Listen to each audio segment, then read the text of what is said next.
দেখেন, আপনারা যদি আমাকে কেউ প্রশ্ন করেন, জামশেদ ভাই আপনি শুধু আহলি হাদিস মসজিদে কেন যাই জুমা পড়ান, অথবা শুধু আহলি হাদিস বা সালাফি বা সহিহ আকীদার ওরা দাওয়াত দিলে ওদের এখানে কেন যান, আমি আপনাদেরকে বলে দিতে চাই, আমি ওই প্রত্যেক মসজিদে জুমা পড়াবো। আমি বড় হয়েছি সৌদি আরবে। কোথায়? আমি কোথায় বড় হয়েছি? আমি সৌদি আরব বড় হয়েছি। ওখানে জুমার খুতবা আমরা দুইটা শুনতাম। কয়টা শুনতাম? দুইটা শুনতাম। এবং হাদিসেও এটাই পাওয়া যায়, জুমার খুতবা কয়টা? দুইটা। এখন এখানে আসার পরে দেখলাম যে তিনটা হয়। আমার হিসেবে তো তিনটা, বাট আপনাদের হিসেবে দুইটা। যেমন আপনাদের এখানে ওরা বলছে যে একটা বয়ান, একটা কি, তা আমি বললাম যে বয়ান তো উর্দু ভাষাটার আরবিতে ট্রান্সলেশন করো, অনুবাদ করো। এরা করিন না। দেখেন, কথা বুঝার চেষ্টা করেন। আবারও বলতেছি, না বুঝলে অসুবিধা নাই, ভুল বুঝিয়ে না। বয়ান হলো উর্দু ভাষা, এটার আরবি অন্ত কি হয়? ধরেন একজন সৌদির যদি বলে যে বয়ান, বয়ান বুঝবে?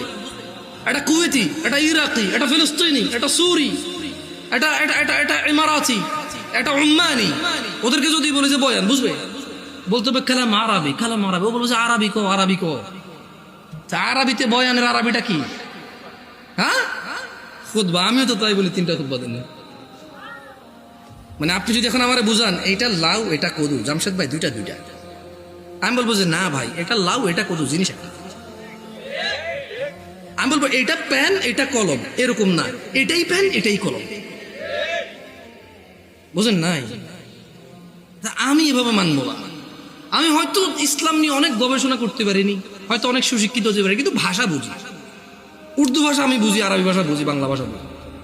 হয়তো বাংলা ভাষা ব্যাকরণ অত ভালো বুঝি না, হয়তো অনেক বাংলা লিখতে পারি না আমি এখনো, কিন্তু আমি কথা বুঝি ভাই। আপনি যদি বলেন যে এটা কলম এটা পেন, আমি বলবো নো, এটাই কলম এটাই পেন। ইংরেজিতে পেন, বাংলাতে জিনিস কয়টা?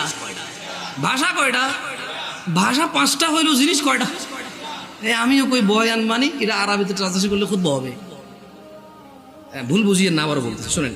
তো যদি আপনারা বলেন যে আপনাদের মসজিদে দাওয়াত দিবেন, আর যদি বলেন যে জামশেদ ভাই আপনার স্বাধীনতা আছে দুইটা খুতবা দেওয়ার, তাহলে ইনশাআল্লাহ ঠিক 12:30টায় খুতবা শুরু করব।